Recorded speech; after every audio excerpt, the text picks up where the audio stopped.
In this video, I'm going to show you how you can learn Portuguese quickly. I've been learning Portuguese for 3 years e sim, eu consigo falar em português. Let's get started with tip number 1. If you understand these steps and follow through with them, there is a very high chance that you will learn Portuguese quickly. Firstly, I think it'd be a good idea to go over the basics of grammar, just to get it in your head and have a rough idea of how the language is structured. For example, you could figure out how the gendered language works, how to conjugate verbs, things like that. And keep in mind, if you want to learn this language as quickly as you can, you're going to want to just cover the basics and that's it. You don't want to get deep into when should I put an O or an A in front of this noun, and let's learn all of the crazy verb tenses that nobody ever uses. That's not going to be super helpful in learning this language quickly. That's definitely for advanced learners, and if you really want to do that, that's a step you take later in the journey. But for now, just getting some familiarity with how the language is structured would be your best bet. So if I were you, I would A, watch this video I have on verb tenses, which is pretty nice. And that just covers the very basics you need to get started speaking. And that's mostly just covering how you'd conjugate verbs into past tense, present tense, and present continuous tense, depending on who's speaking.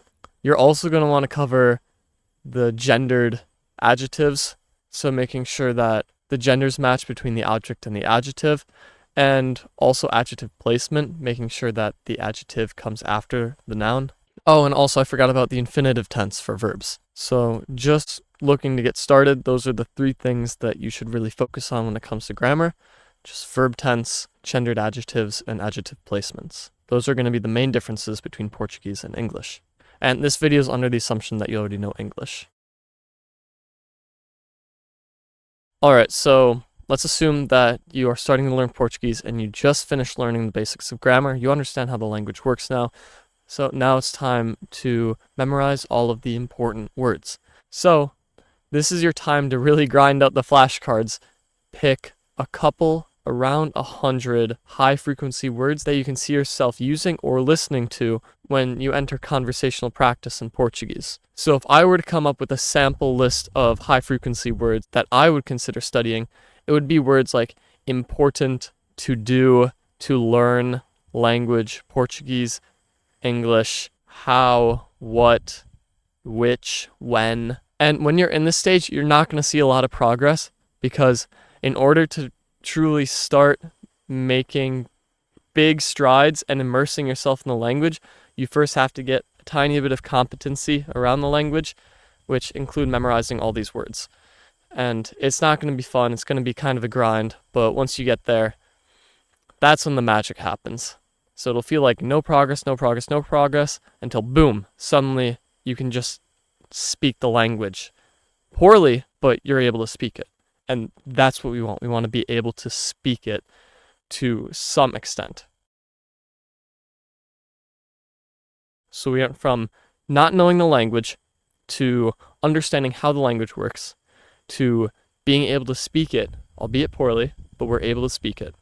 And during this time, maybe when you're about 3/4 confident on the words that you're learning, you can start practicing your listening. And I really want to stress the importance of comprehensible input.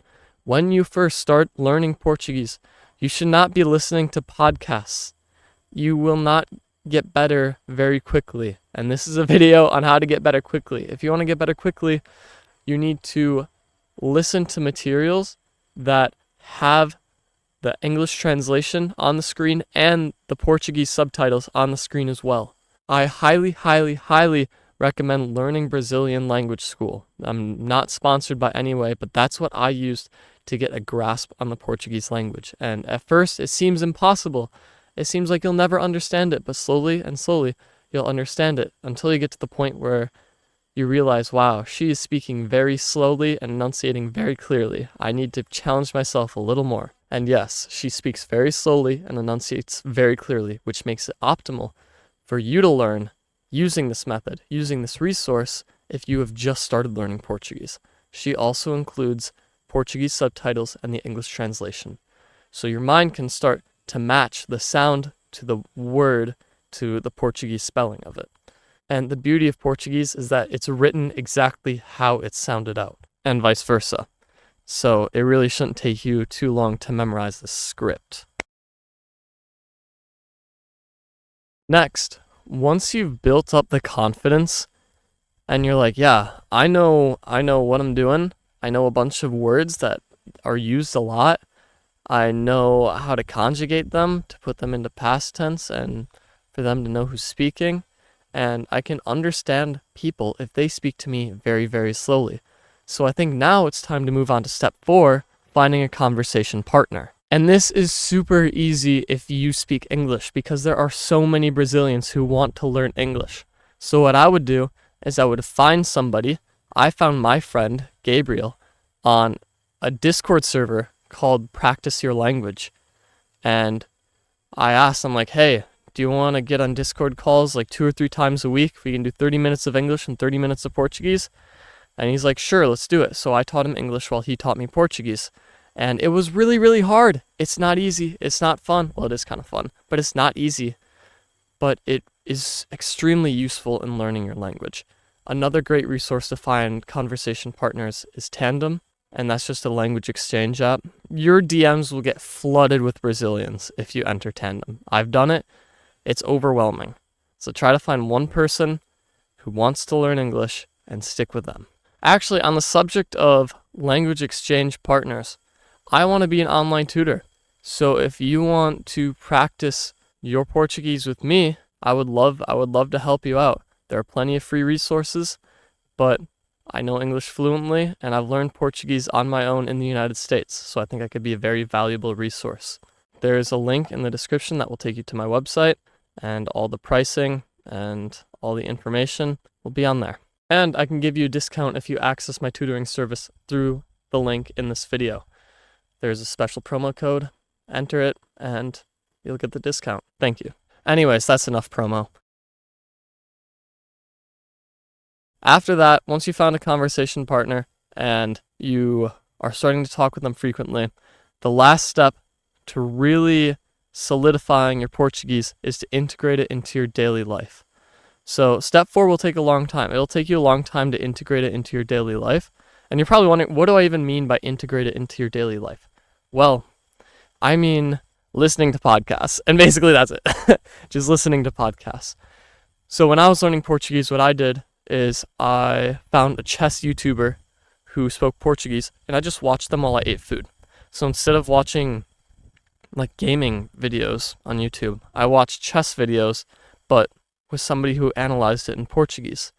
So that would be one way to integrate it into your life. Another way to integrate it into your life is by listening to Brazilian songs. And granted, you can listen to Brazilian songs at basically any point or integrate it into your life at any point. But I think the real benefit comes when you're able to understand it a little bit and have a little bit of experience under your belt. Because otherwise, the content that you're exposing yourself to will be very, very difficult. But then again, you could also integrate it into your life with the listening tools that I talked about earlier. But anyways, there's watching YouTube videos. There's music.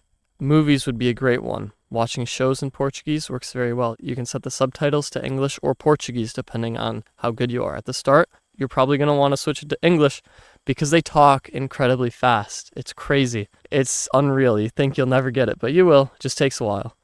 But then, as it starts to get easier and easier, you can switch the subtitles to Portuguese, and then eventually no subtitles. And lastly, the way that I integrate it into my life right now is I listen to podcasts while I run and work out because it's very time efficient. My time is better spent learning my other languages, studying my other languages, and very passively learning Portuguese at the same time. Because I do plan to travel to Brazil, so that'll be where the bulk of my learning comes from. Actually, yeah, scratch that. Step number 6, travel to the country that speaks that language, speaks Portuguese. So Brazil, Portugal, Angola, Mozambique, Cape Verde, São Tomé e Príncipe. 7 right there. It'll force you to speak the language. Because when you're traveling in that country, it provides great opportunities for you to practice that language. And by the end of your travel adventures, you should be able to read, listen, speak, and write Portuguese without any problems. Thank you for watching. Have a great day. Ciao.